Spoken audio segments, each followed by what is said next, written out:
Good afternoon and welcome to the 2023 Day of Disability and Neurodiversity Keynote Address. My name is Emma E. Houston, and I am the Assistant Vice President for Equity, Diversity, and Inclusion and the Chief Diversity Officer for the University of Utah. Before we begin, I would like to start with our land acknowledgement. We acknowledge that this land, which is named for the Ute tribe, is the traditional and ancestral homeland of the Shoshone, Paiute, Goshute, and Ute tribes. The University of Utah recognizes and respects the enduring relationships that exist between many indigenous people and their traditional homelands. We respect the sovereign relationship between tribes, states, and the federal government, and we affirm the University of Utah's commitment to a partnership with Native nations and urban Indian communities through research, education, and community outreach activities. It is my pleasure to introduce our moderator for the keynote, Christine Anderson. Christine is the director of the Center for Disability and Access at the University of Utah, the previous district director and policy coordinator for the Utah State Office of Rehabilitation. She is a certified rehabilitation counselor, a licensed vocational rehabilitation counselor, a certified child life specialist, and a certified public manager. Her research interests include systems of support for culturally linguistic diverse youth with disabilities transitioning from school to adult services, counselor development, and the ethical practice of rehabilitation counselors. Christine has an undergraduate degree in human development and family studies, a master's degree in rehabilitation counseling, and pursued doctoral work and achieved an EDS degree in special education from Utah State University, where she was also a clinical instructor for the rehabilitation and counseling program. She began her career in student affairs at the University of Utah and was an advisor in the Center for Disability and Access prior to continuing her academic studies. We are happy that she has now come back home to the U. I now turn the time over to Christine. Thank you. It is good to be home. It's my pleasure to introduce our keynote speaker for today, Dr. Zebadiah Hall. Dr. Hall identifies as a Black man and uses he and him pronouns. He is the Vice President for Diversity, Equity, and Inclusion at the University of Wyoming. Prior to his appointment at the University of Wyoming, he was the Director of Student Disability Services at Cornell University. He shifted SDS to a civil rights for social justice model instead of the medical model approach to determining accommodations. Dr. Hall has worked in higher education in various departments such as admissions, academic support, as an assistant men's basketball coach, and disability support services. He served as the president of the state of Indiana's Association on Higher Education and Disability, or AHED, the chapter from 2013 to 2014. He served as a 3-year term from 2019 to 2023 as a board member of AHED's national organization as the equity officer. Dr. Hall was named the 2023 award winner of AHED's Reese Hall Excellence in Diversity and Inclusion. He is a regular speaker and facilitator on topics around diversity, equity, and inclusion, and includes disability in the inclusion conversation. After Dr. Hall's remarks, we'll have a short question and answer session, and you're welcome to provide the information in the chat as well. So we turn it over to Dr. Hall. Thank you all for that, and happy to be in space and time. I'll introduce myself and then I will share my screen. As Christine alluded to, my name is Zebadiah Hall, identify as a Black man, use he, him pronouns. I have dreads, currently have my hair pulled back, and I currently have on a bow tie. I give that description so people have access to me as I navigate these waters. I'm going to share my screen, and then from there, we will begin the presentation. As we navigate the waters a little bit, I will pose some questions to you all. If you don't mind putting information in the chat, since we are in a webinar setting, you all will not be able to speak, but you can put that information in the chat. And then if you have specific questions, if you can put those questions in the Q&A. Inclusion includes disability and neurodiversity. One of the things that I will do as we navigate this presentation, I will provoke thought with critical reflection. I will provide some questions for you all. I will provide some content, and then towards the end, we will do some questions and answers. I'm hoping this could be very constructive. It could be collaborative. We can use integration. We can have a lot of reflection, and then inquiry-based learning is what the objectives and the learning outcomes are. This is going to be our first question, and so if you can use the chat, my first question to you all is, what kind of consciousness do our educational leaders, professors, and staff need in today's society? If you all could utilize the chat and just put some information in the chat, just curious what your thoughts are about what kind of consciousness do our educational leaders, professors, and staff need in today's society?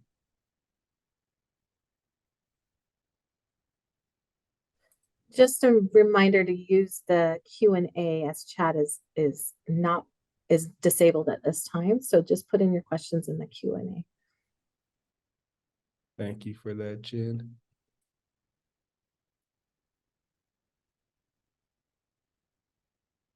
Then I'll let you guys permeate on that a little bit. Also, part of these questions I want you to think about as we get into our Q&A on the back end. I see learning to meet folks where they are at. Oneness and consciousness is also coming up as well. I have changed, and now on the screen it says disabled people. What comes to mind when you see the term disabled people? Or what comes to mind when you hear me say disabled people? Please use the Q&A function. Any thoughts seeing the term disabled people or hearing me say disabled people?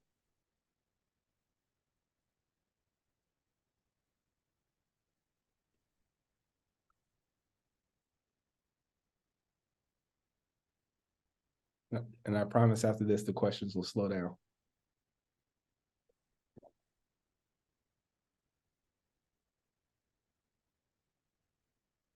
On the screen, there is a picture with the little boy, and he has his middle finger up.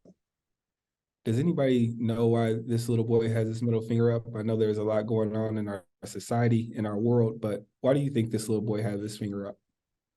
Middle finger up.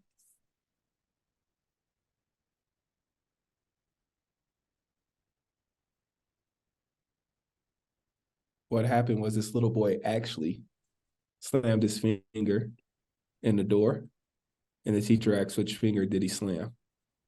And that's why we actually have his middle finger up.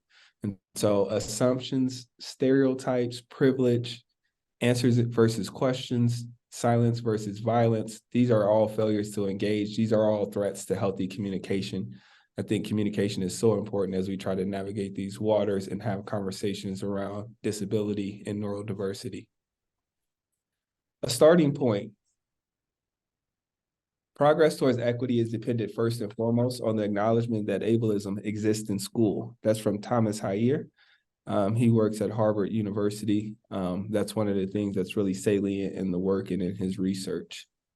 Civil rights for social justice is a disabled person engages with access barriers because their environment by design does not give them access and opportunity to participate. We'll break that down as we go through this presentation in this workshop to think about what that actually means. Ableism itself is discrimination in favor of able-bodied people. We have plenty of conversations where we talk about other isms, whether it be racism, sexism, or any other isms. We need to also make sure we start to have conversations around ableism and making sure that's a part of the overall conversation. What is considered a disability under the ADA in Section 504? Under Section 504 in the ADA defines a disability as a physical or mental impairment that substantially limits one or more of the major life activities of such individuals, a record of such impairment, or being regarded as having such an impairment.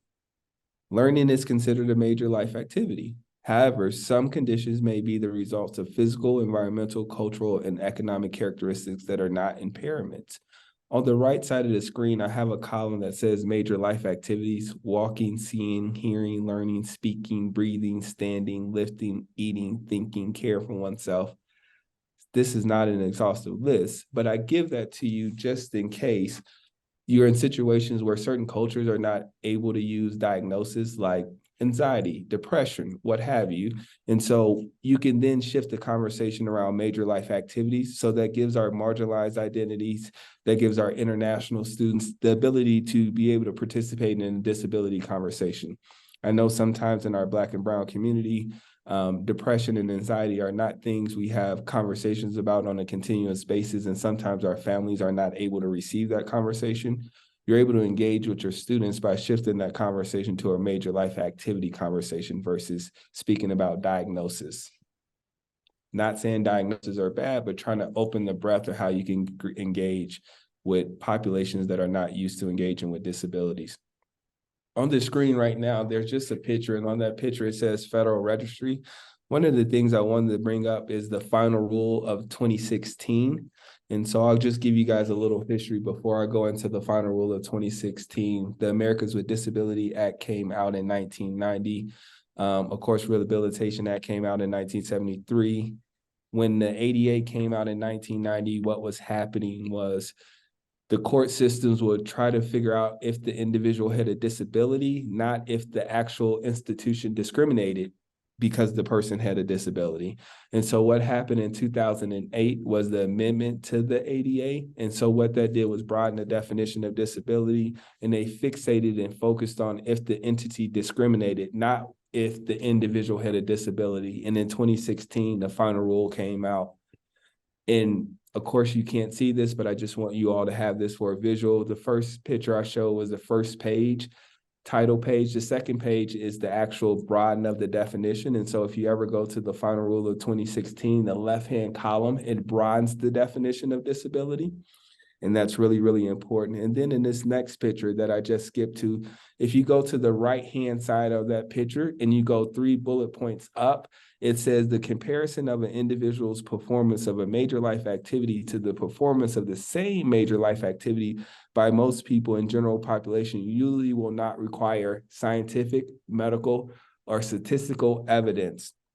The reason I bring that up is because at most universities, we medicalize our process. We require all of this medical documentation, and the law actually doesn't say we have to require all of this medical documentation to actually accommodate our students on university campuses. And so we can explore that a little more if people want to, but I figured I will actually show you the law itself so you're tracking on that and have that information.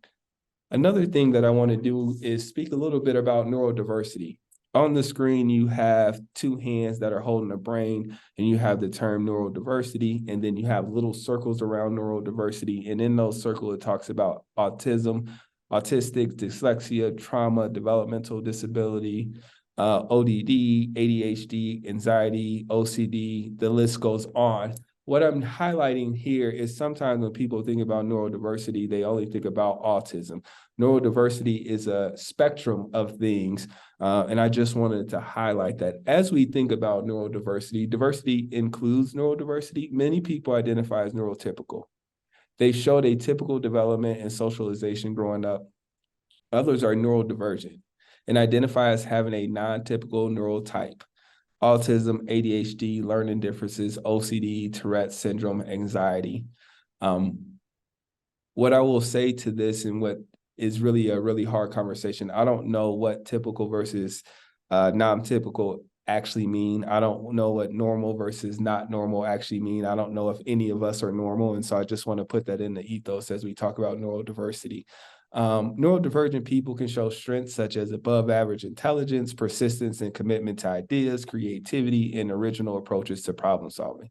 love for learning, serious regards for rules, broad vocabulary, very good visual and spatial learning skills, long-term memory, and resistance to peer pressure. Neurodivergent people can sometimes struggle with sensory issues and unwritten social rules. They can also have issues with executive functioning, the ability to organize, plan, focus, and successfully, timely carry out a task. Not that this is an exhaustive list, but just giving you some understanding of neurodiversity. When we get to the Q&A, I will hope somebody asks me a question around disability and neurodiversity, and we can have that conversation because I think it's so important for us to actually have that conversation.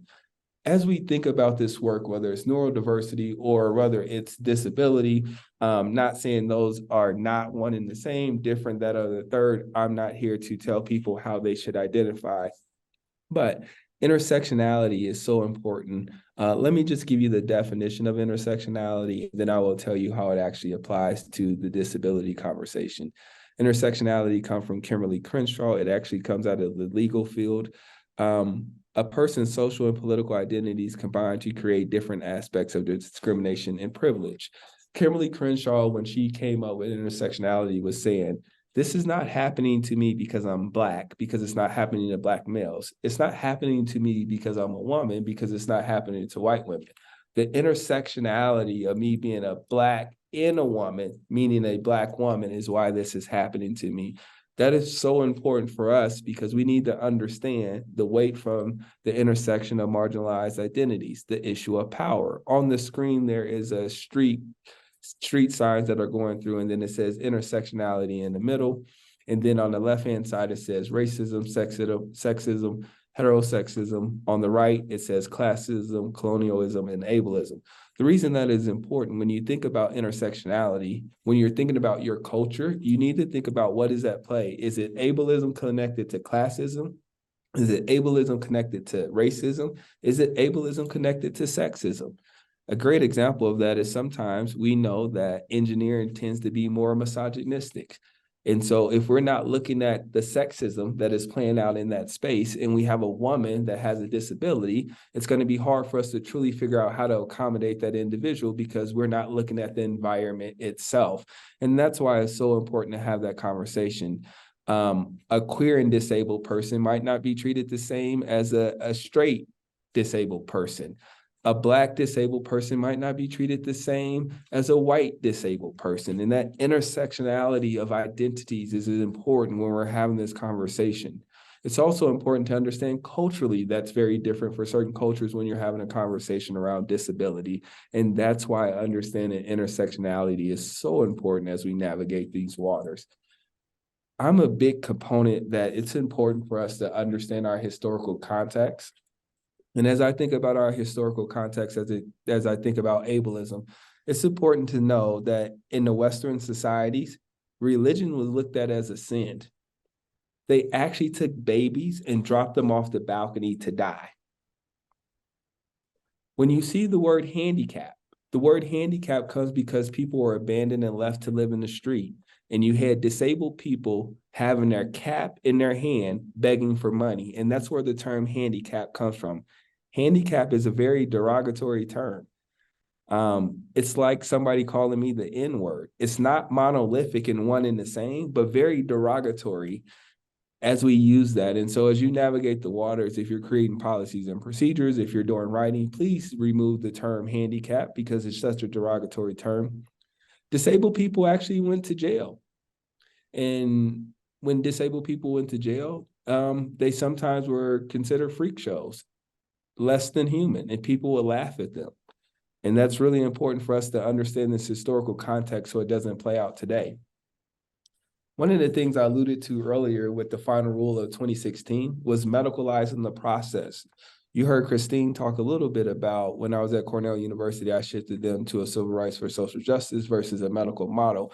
One of the reasons that's so important to me is because early on in the textbooks, if you were disabled, you were monitored and controlled. Their goal was to fix and cure you. Disabled people were required to obey and submit to the treatment that was deemed appropriate. I also know that women were experimented on. Black and brown bodies were experimented on. And so as we're telling these individuals they need to have all of this medical evaluation to receive accommodations, we're telling people who have been objectified to go to a system that has not been friendly to them because we understand that health disparities exist. We're now telling those people, for you to receive any accommodations, I want you to go to that same system that experimented on you and your family in the past. And so we need to be mindful of that. When I think about the 1880s, people who spoke English as a second language was considered disabled. For my white European brothers and sisters that are in this space, or for individuals that don't identify as brothers and sisters, but identify as European, it's important to know that they gave you tests in different languages and called you disabled. And so when we have the situation that's going on with our immigrants, which immigrants were considered disabled, if we're not native indigenous people, we're all immigrants. And so we should never lose sight of that. Very poor people were considered disabled. Prostitutes were considered disabled. Now we would say sex workers, it says prostitutes on there because we're talking about the 1880s, just to be clear on that language as it relates to that. I also told you that early on, if you were disabled, you were monitored and controlled by physicians. Well, at that point in time, only males could be physicians. Could you understand what those males were doing to those prostitutes? Because by law, they were considered disabled, and by law, they were monitored and controlled. It's important for us to understand this history. Slaves and free slaves were considered disabled. If slaves ran away from the plantation, they gave them a mental illness diagnosis and they jailed slaves. We must know our history so we don't allow it to repeat ourselves. I'm not saying that we're doing the same things we were doing in the 1880s, but when our disabled student, staff, and faculty, or our neurodiverse student, staff, and faculty do not have access to participate at our universities, we are hindering their lives. When I talk about this, it's important for me to talk about eugenics. When we think about eugenics, we always think about eugenics from a standpoint of Hitler. Well, Hitler got eugenics from the United States of America. And if we're not careful, we will be utilizing eugenics without knowing it at our institutions. Eugenics is well born of good origin or breeding. It's a scientific way of trying to improve a race by controlling human breeding. In 1906, the American Breeder Association and Race for Betterment Foundation. There was a eugenics record office in 1911. This is all in the United States. In 1928, we were teaching this in our universities. People who are from North Carolina and their IQ test was under 70, in 1977, they were still sterilizing those individuals if they were disabled so they could not have kids. That's 1977. That's not that far away. We must know our history so we don't allow it to repeat itself. Refers on the screen, it has socialization, which refers to our systemic training into our norms of our culture. It's the process of our learning and the meaning and practices that enable us to make sense of and behave appropriately in that culture. On the screen, there is a person, and then around that person, there are circles, and from the circle, there are arrows pointing. One of the reasons I'm being so descriptive of the photos that are on the screen is a way of modeling universal design for learning and giving people access to participate, and it's a way of giving accessibility to the audience. In those circles, you have family, peer groups, religious groups, political groups, mass media, workplace, ethnic or cultural backgrounds, clubs and teams, school. Those are the ways in which we are socialized as people. And the way in which we socialize, how we are socialized, are the way in which we engage with the world. And that's so important for us to think about that, because when we think about ableist microaggression, there's a denial of identity. How many times do we deny their identity if they are neurodiverse, if they are disabled? We do that. There's a lot of avoidance and separatistness that happens. There's also helpless and secondary gain. It's a couple of things that I think about with helpless and secondary gain. For one, we shouldn't be patting ourselves on the back because we gave access to a disabled person. They should have had access and they shouldn't have to go to Christine's office to receive accommodations. That's just where we sit. That's important for us to know. Also, one reason we don't want to medicalize our process is because we don't want our student, staff, and faculty going to medical appointments just so they can get medical documentation and then be able to receive accommodation. That's another form of secondary gain. I'm not going to my medical provider because I need treatment. I'm going to my medical provider so they can give me a diagnosis so I can take it back to the University of Utah and I can receive accommodations. We don't want student, staff, or faculty engaging for secondary gain. We want them going to their medical treatment so they can get the treatment that they need. And if they're going to do evaluations, those evaluations is to help understand how they engage with the world and how they learn. They shouldn't say, I have to have medical documentation just to receive an accommodation, just so I can have access to my test at the University of Utah. We also desexualize these people. There's also this denial of privacy. Anytime a person had to come to my office when I worked at Cornell and talked about their disability, and that was the way that they received accommodation, that was a denial of their privacy. How do we make sure we're not paternalistic to these individuals? And how do we make sure there's no spread effect? And anytime a student, staff, or faculty have to come to any of our offices to receive accommodation because they have a disability, we are treating those individuals like second-class citizens. We should think about that. We should process that, because if we're not careful, that treatment becomes exploitation, experimentation, sterilization, and institutionalization. And we must be really, really mindful of that as we navigate these waters. I'm going to pause a little bit and toss another question out there for you all to ponder. What does fair mean? So if you want to go back and use the Q&A function and say, what does it mean? What does fair mean to you? Please put some information in there. And I see that the chat works now. Okay. And so if people want to go to the chat and put in what does fair mean to them, that would be helpful. I think of fair in connection with what is equitable. You can't always get what you want, but you get what you need based on impact of condition. Okay. Equitable access. Fair means equity. Same access and opportunities, that I have the same rights, access as those around me.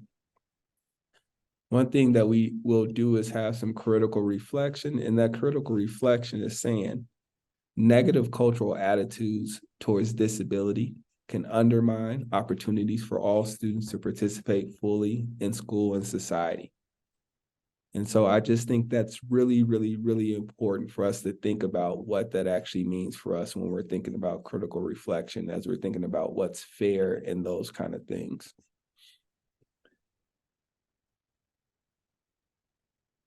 Stereotypes, prejudice, and discrimination in the name of fairness. When we stereotyping, how do I categorize and label a disabled person? Then when prejudice leaks in, how do I feel about a disabled person? What are my attitudes towards a disabled person? And before we know it, discrimination starts to happen. How do I act towards a disabled person? A great example of that, you see it play out in the health profession all the time. We have a perception of what we think doctors should be, or what they should look like, or how they should engage. And if an individual has a certain disability, we will say, well, they can't be a doctor.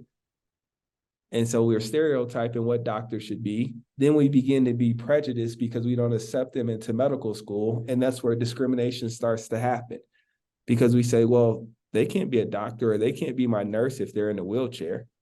Based off that stereotype, we begin to become prejudiced. And then we begin to discriminate against people that are disabled or people that are neurodiverse. There's a great show called The Good Doctor, and it talks about an individual that is autistic but going through medical school. And the ways in which he was able to have breakthroughs was really supportive and helpful. But that was because that facility was willing to give him a chance. Now, I'm not saying there's not things that individual did need to work on and need support on, but that did not mean that individual could not be a doctor. One of the things that I talked about with neurodiversity is sometimes neurodiverse people are able to do things that others cannot do. And I'll give an example of that. I played college basketball, I coached college basketball. One of our managers were autistics. When we would go into halftime, we would have our manager dissect the play the other team was running, because they had a photographic memory. We were struggling as coaches to figure out what was going on. Verbatim, he can tell you what each player did, where they cut, and where the shot was coming from. And so at halftime, instead of us as coaches articulating what the play was going to be that the other team was running, we actually let our manager do that. And that's utilizing the strengths of people to help be supportive in those communities. What we didn't say is, because he's autistic and stereotype him, that he's no way that he can explain to us what play they're running. And that is how we stop from discriminating against that person. But you have to have an open mind and willingness to say that this disabled person or this neurodiverse person can do these things.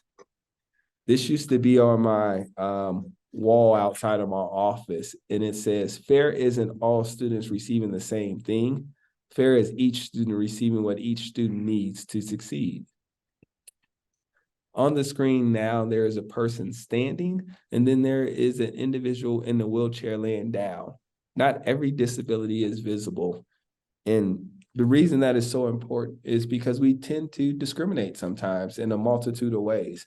There are times where an individual may come in a wheelchair and they get all the accommodations they need just because people say, well, they're in a wheelchair, of course they need these accommodations. There are times where an individual have a non-visible disability, and it's really hard for them to get accommodation because people don't believe them, because they can't see it. You're not going to see every disability. And then think about what that means and the bias that brings with us if we're saying that these individuals cannot receive the accommodations they need because we can't physically see their disability. It happens all the time. There's also some privilege that sometimes come with non-visible disabilities. That's a conversation that has to be had. And these are really, really hard conversations. And I explain a little privilege about when people have visible disabilities, sometimes it's easier to access services. Not that there's no struggles, and I'm not saying that, but we need to be conscious of how we are treating people based off what we see and what we're thinking, if we have the ability to actually see and engage with people in that way. What I want to do is do a little reframing of disability. The prevalent construct that when people think about it, they think about it as due to a physiological difference or impairment, the individual is at a deficit. What we really should be thinking about, the environment disabled people with impairments.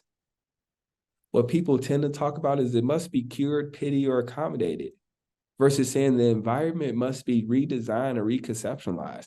How do we use universal design for learning in the classroom and outside of the classroom? How do we use universal design in general as we're designing things? Disabled by impairment? No, they're disabled by the design. Access is medical, charity, the law. No, access is a right. How do we make sure we start to change and reframe this conversation in such a way? The person is disabled. Their difference or impairment. No, the environmental barriers, the lack of access. The focus is on what the person cannot do versus what the person cannot access. The problem exists within the person. No, the real problem exists within society.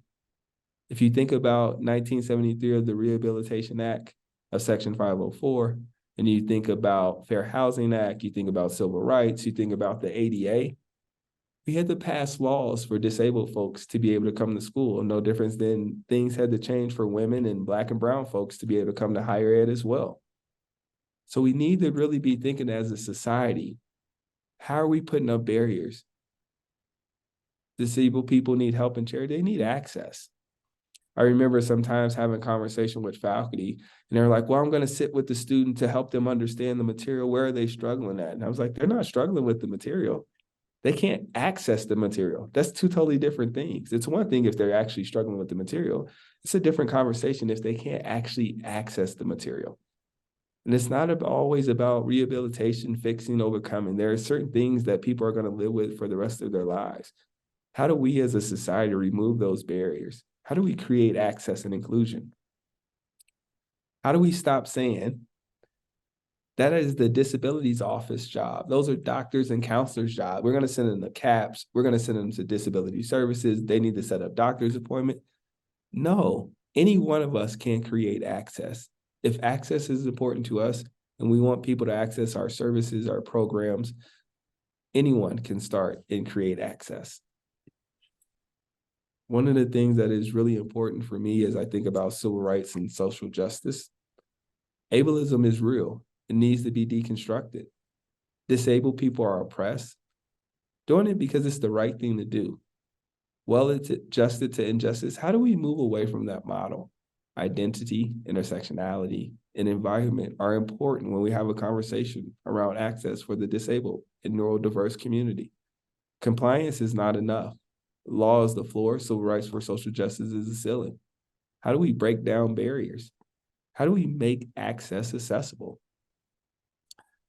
One of the things that I do a lot of is I listen sometimes to Cornel West, or I might listen to Dr. Eddie Glad Jr., and some of the times they will say, we need to let the phones be smart. We need to be wise. We need to let the computers be smart. We need to be courageous. I don't want to be the smartest in the room. I do want to be courageous enough to say the things that need to be said so neurodiverse and disabled folks can have access. And I also want to be wise in the policies and the procedures that I put in place. I think that's super important. One of the things that I carry myself and I think is really salient when I'm trying to do this work, a servant leader, focused primarily on the growth and well-being of disabled people within the community to deconstruct ableism. I want to be a collaborator, value a collaborative process with disabled people, having the most relevant viewpoint or information to decide how to create access and opportunity to participate. I want to be a change agent. I cannot do status quo work if I think disabled folks are going to have access because we don't design things for disabled folks. So I need to promote and enable change that happens as we work towards access and opportunity for disabled people to participate without needing to request an accommodation. I'm not saying universal design or universal design for learning will mean no one will ever need an accommodation, but we will have less folks needing accommodation if we utilize universal design and universal design for learning. And I want to have a clear vision. I want to be patient, yet persistent. I want to ask really tough questions. I want to be knowledgeable and lead by example, but I want to build really strong relationships built on trust, because it's not the folks in the disability office that's going to do this work. It's the folks that are out in the community, student, staff, and faculty, and built off trust and strong relationships is how our disabled and neurodiverse student, staff, and faculty are going to feel like they belong and matter.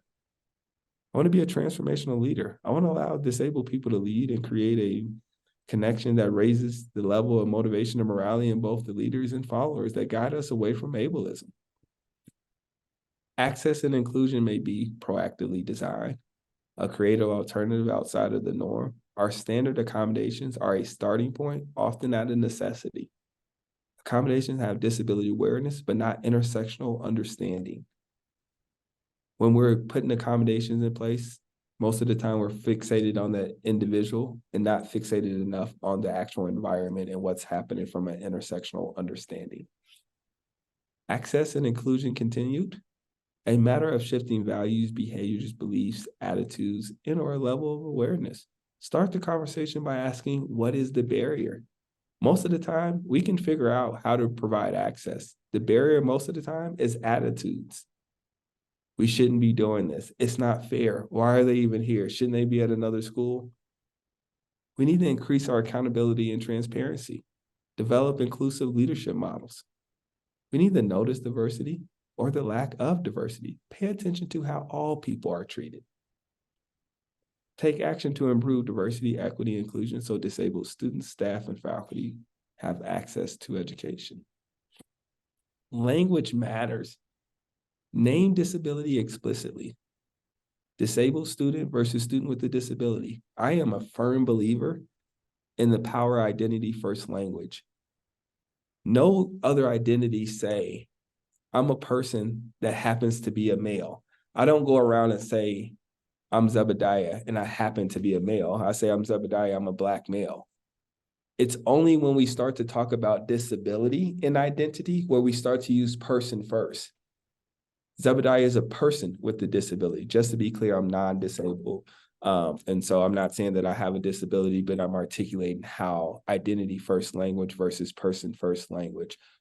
Identity first language say, I'm autistic, I'm blind. Person first language say, I'm a person that happens to be blind. Okay, I think identity first language is important. We don't tell men to say you're a person and then you're a man. They say that they're a man, or they might say that they're a woman, or however they may identify. Just think identity first language is really important. We can have conversations on Q&A on the back end around that. No difference than saying I'm neurodivergent. Identity first language. Also, I'm not telling people what they should say. I just want to be clear on that as well. You have the right to identify how you want. The reason I'm bringing up identity first language and the reason people don't like to use disability or disabled is because of the societal context in the way in which we have been socialized around disability, and we take it as this negative thing. I want to give us an understanding. At one point in time, we thought it was bad for women to be in education. At one point in time, we thought it was bad for Black and Browns to be in education. This is on the similar vein. And so avoid euphemism. Don't say special needs. Don't say physically and mentally challenged. Don't say differently abled. Can you imagine if they use euphemism for me as a Black male? If we wouldn't do it for me, or if we wouldn't do it to women, or if we wouldn't do it to others in the LGBTQ plus community, let's not do it to our disabled or our neurodiverse community as well. Let's not use euphemisms. What I also want us to do is stop telling disabled and neurodiverse people to fit in. We know that these spaces were not designed for them. Stop telling people to make eye contact. First of all, everybody can't make eye contact, and making eye contact doesn't mean that I can or cannot do this job. Doesn't mean I can or cannot pass this test. Let's stop putting emphasis on firm handshakes.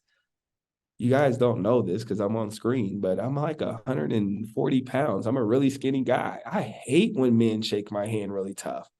I also think about our individuals that don't have the mobility to shake hands. Culturally, where certain women shouldn't shake men's hands. Can we get away from saying you can't have this job because they didn't shake my hand firm enough? What about time responses?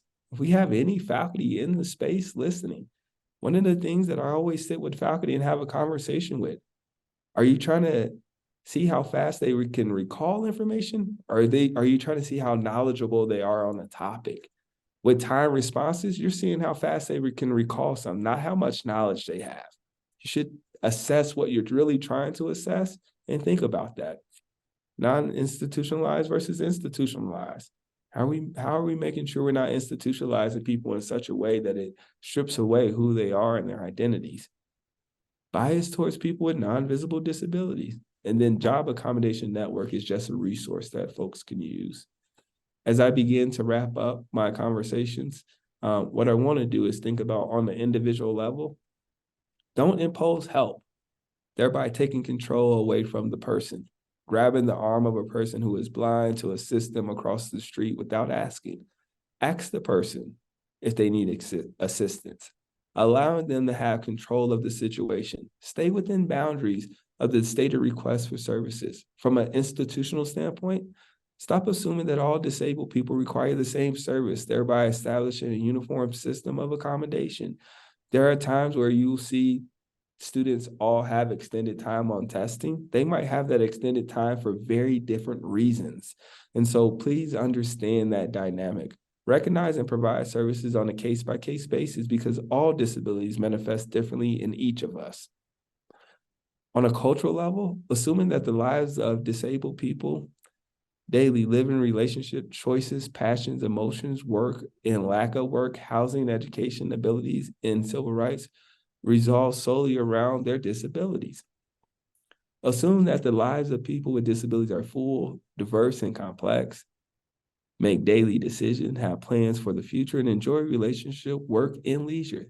They also have passion, hobbies, families, and friends.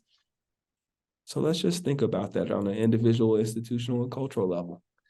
When I give presentations, I think it's really important for me to always highlight Judy Heumann. Judy Heumann is to the disabled community what MLK is to the Black community. Judy Heumann is considered the mother of disability. She has recently passed away. Judy Heumann was really important in passing the Rehabilitation Act of 1973. When you think about individuals protesting and doing sit-ins and doing boycotts, imagine disabled people doing sit-ins and boycotts when they can't actually get off the ground and move their bodies and things like that. And so Judy Heumann was really big in that, and I always bring that up so people know. During that time, sometimes we have marginalized identities, and sometimes we are put against each other. In 1973, when there was working on that Rehabilitation Act, it was actually lesbians that came and bathed the disabled folks that couldn't get up and leave. It was a Black Panther Party that came in and fed these disabled folks that couldn't get up and leave. And so as we think about access, as we think about service, it's us coming together as people. It's us coming together and not saying one situation is worse than the other, but coming together and working on these situations together as a collective. That is super important. Albert Einstein famously noted that problems cannot be resolved by the same level of consciousness that created them. If we address our 21st century challenges with a reactive mindset that mostly reflect the realities of the 19th and 20th centuries, we will increase frustration, cynicism, and anger across all four meta processes. We need to engage and need to learn to respond from a deeply generative source. I close out all of my presentations with these soul-searching questions. What have I achieved? What impact have I made?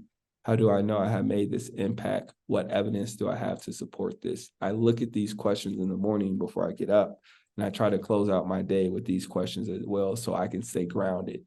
What is the problem? How can I fix this? What am I doing differently to change the results? What is the real goal? What am I really trying to accomplish? How do I use power? It is in service of whom or what? I am because we are because I am. That is actually the end of the content. And so what I have for you all is, what have you learned today?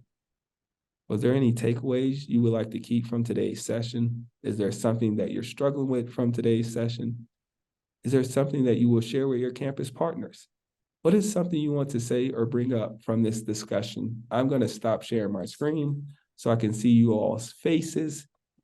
Well, I won't be able to see your faces because we're in Zoom, but I will stop sharing my screen so Christine and I can engage in the Q&A. Fabulous. We have some questions coming in, but while people are gathering their thoughts, I wanted to start with one. So Dr. Hall, thank you so very much for starting off the conversation. What barriers do you see for students? Are there procedural barriers? Are they attitudinal barriers? Is it acceptance of disability? What do you see as how to answer that? Oh, really, really great question. Right off the bat, right? Yes. I think it's a multitude of situations. For one, I think there's a lack of understanding at the senior administration level, and that plays a factor. I think we don't, I think it's also how we view our disability offices. So we don't view our disability office for why they exist. We view our disability offices for what they do. And if we would view our disability offices for why they exist, they will bring the disability folks to the table to help them create their processes and procedures, versus saying, I'm going to create my processes and procedures. And if a disabled person cannot, we're just going to send them to Christine's office and Christine is going to accommodate them. And so I think that's part of the problem, is we look at our disability office for what they do and not why they exist.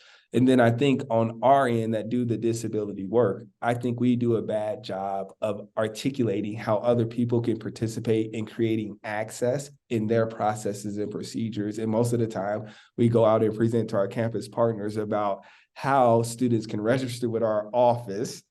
And that's why most people say, well, if you have a disability, go to Christine's office, versus saying, what can I do with my processes and procedure to create access and opportunity for people to participate?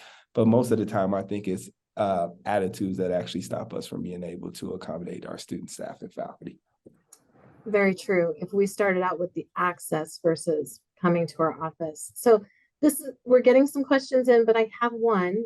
What are some of the best ways to encourage humane and collaborative dialogue between instructors and academic departments and accessibility services? So when we think about related access and supported by documentation, while also upholding standards of technicality in our programs here at the university, how do you see that coming together? Yeah, really, really great question. The first thing I would say is probably understanding the systems we have no control over that affects our systems we do have control over.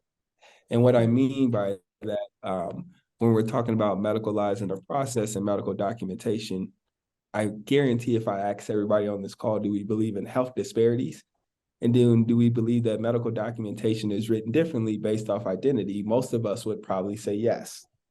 If we know that that is true, why would we then use that same process for people to have access to our services to receive accommodations?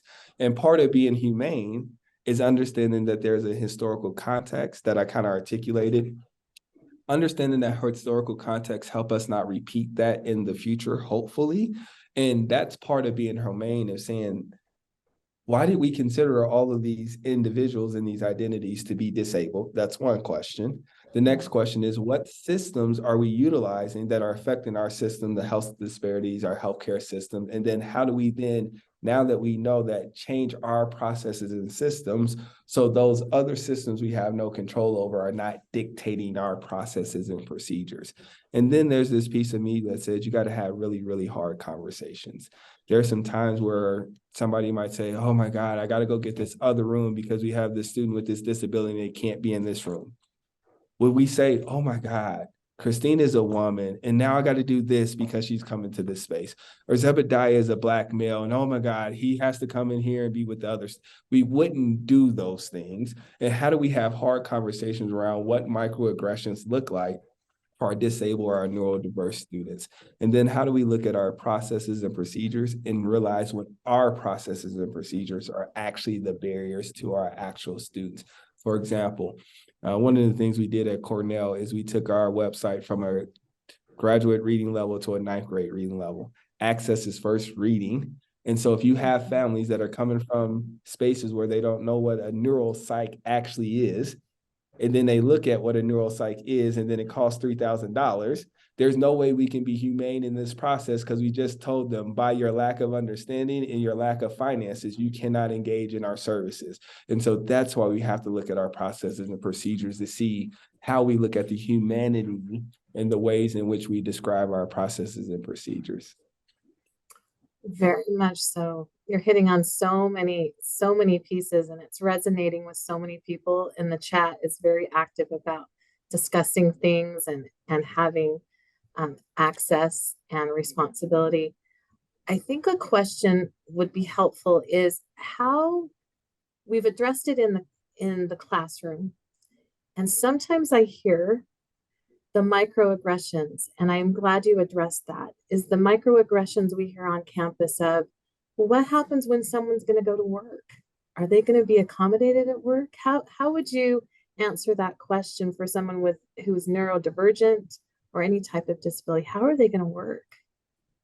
Yeah, really, really good question. First, I'll just remind people of Job Accommodation Network, JAN. That's just a resource where you can kind of go to that website, type in some diagnoses or type in things, and there could be trainings or suggestion of accommodations and things like that. So I think that's important. I think what's also important is, as much as we're preparing students for the future, that does not negate our responsibility while they're currently our student. And what we should not be doing is saying, I'm not going to accommodate you because I know you can't get this accommodation in the real world. For one, we don't know if that's true. And sometimes I have to remind our faculty and our staff, as much experience and expertise that you do have, you still only have a limited amount of expertise. And that does not mean everybody in your discipline and every company that is within that discipline would not accommodate somebody in such a way. And then part of the bias comes into play because most of the time it's going to cost us too much. They're not going to be able to do their job. They're not going to be able to do these things. We're a Western cultural society, and productivity is so important to us. And because we put so much emphasis on productivity, we come up with a lot of ableist ways in which we engage based on productivity. And we're afraid to say, if we change our process and procedure, or if we tweak this, that, or the third, this is how this disabled or neurodiverse individual can actually engage. And then I think about writing a paper. There's no point in time where any of our faculty members that have published wrote that article on the first time and it got published and they didn't have to revise it. So then we come to this space and we want to treat our students like work is not revised. There are times where I give work the president right now, and I still have to tweak and change. That's the part of the interaction, how we engage with work. And it's amazing to me that people make these statements that students wouldn't be able to do this in the real world. And then it's like, that's also part of the problem, because now you're using the ableist society that created these problems. The same understanding that I talked about that Albert Einstein said we need to move away from is the same people that are making decisions about what our disabled students, staff, and faculty can actually do. You're right. Even with flexibility, I know many a times we need to adjust deadlines in the workplace of, oh, that project isn't done, we're going to delay it. Yet we put that barrier sometimes up for our students. I'm looking at the chat is very active, Dr. Hall, about resonating and feeling validated over the things that you're saying. If you have a question, be sure to put it in the Q&A so I can catch it there too. I think you've addressed so many different things, but what do you see as the critical issue for students with disabilities now on a national level as well as at your university? I think on a national level, into larger entities, well-known entities participated in the conversation, it's not going to be at the level the conversation should actually be. And what I mean by that, take concussions, for example. Concussions have been around as long as we can think about it, and sometimes the concussion turns to TBIs. It wasn't until the NFL put emphasis on concussions. Now the whole world is now paying attention to concussions.